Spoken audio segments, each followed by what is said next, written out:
The Western genre traditionally depicts the protagonist as a heroic and masculine figure. However, the actual history behind the Wild West is overwhelmingly tragic and disturbing.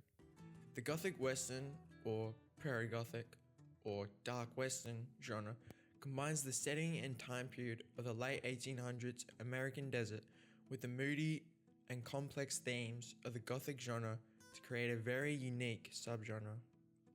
This style has fascinated me ever since I discovered it, as I love tense psychological thrillers and gloomy decaying visuals, as well as action-packed gunslingers in the expansive West America.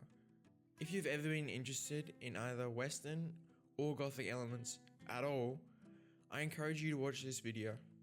I'll go into detail on the origins and specific media all deriving from the Gothic Western subgenre.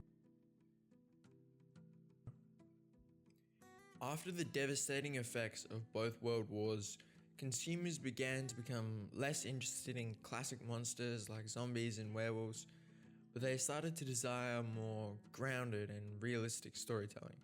As with other genres, the Western type evolved with societal change.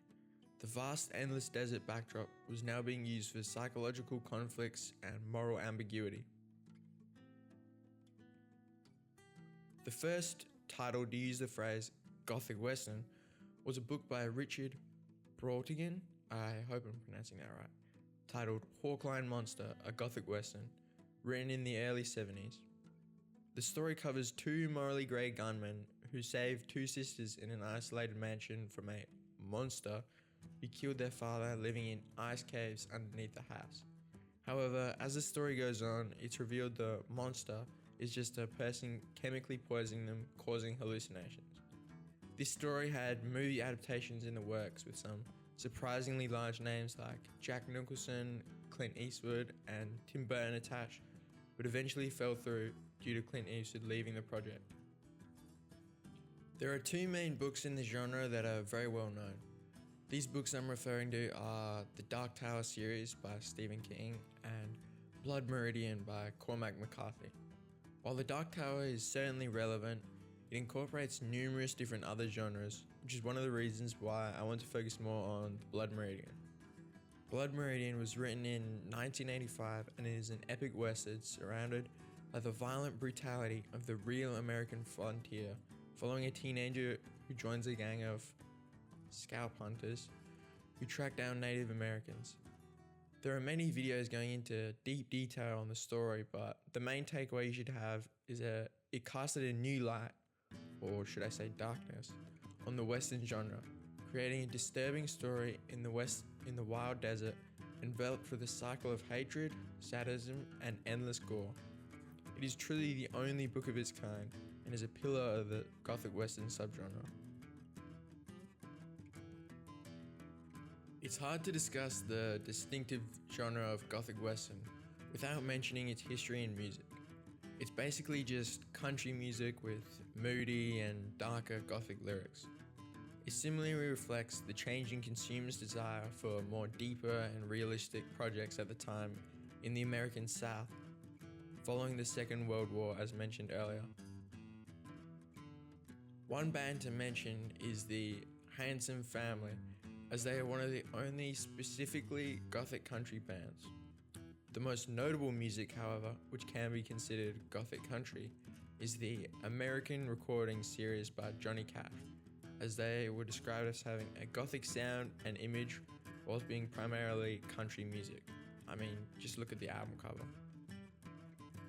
Although the Gothic Western genre is primarily grounded in literature, there have been some more obscure movies made specifically within the subgenre. And God Said to Cain is a German-Italian movie from 1970, which is specifically Gothic Western. It follows the story of a man who is framed, and when he gets out of prison, he heads out for the men who framed him in a stormy night in a small western town. Although the movie never released in the UK or the US, it has a 6.7 out of 10 rating on IMDb. The True History of the Kelly Gang was a movie based on the book released in 2019 following the life of infamous Australian outlaw Ned Kelly with a foreboding tone.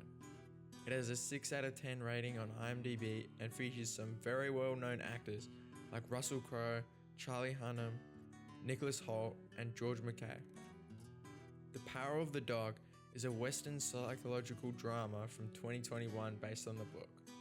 The film stars Benedict Cumberbatch and revolves around two wealthy brothers on a ranch, but when one of them brings home a new wife, the other disapproves. This movie is the highest rated of the movies, with a 94 and 76% on Rotten Tomatoes. One unique aspect of Gothic Western that is almost never mentioned is the video games. There are only a small number of semi-obscure games, and they all really differ in variation. Darkwatch is an old game for the PlayStation 2 and original Xbox released in 2005. The game blends Western, horror, and steampunk elements to tell the story of an outlaw vampire who is recruited to fight against supernatural forces, and even featured an online competitive mode and co-op. The game has a 75 out of 100 on Metacritic. West of Dead is an indie roguelike game from 2022 following an undead gunslinger protagonist who clears through dark, paranormal Western-style dungeons fighting Wendigos. The game features an awesome, unique art style and has some decent reviews with a 69 out of 100 on Metacritic. Hunt Showdown is a first-person shooter extraction survival game from 2019 where you play in an online lobby as a bounty hunter, tracking down creatures to claim their bounties and escape to the extraction point. The game features some very realistic mechanics and recently had a large update in 2024. On Metacritic, it has an 81 out of 100.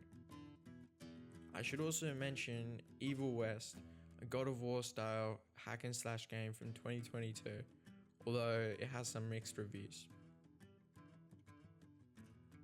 The Gothic Western subgenre as a whole is very distinct, but has an atmosphere unlike any other.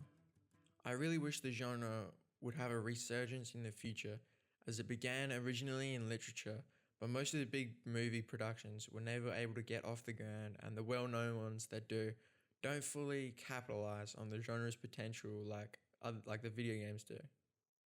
I think the genre is at its best when it blends the Western setting with Gothic themes, but then continues to add more layers of unique characteristics on top of that, like in Hunt Showdown and Blood Meridian, where they use the Gothic Western base with unique game mechanics and grand storytelling surrounded by brutality, respectively.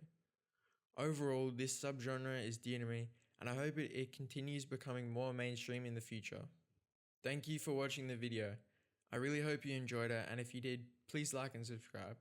Feel free to leave any feedback in the comments, and I'll make sure to keep posting more videos like this if you're interested.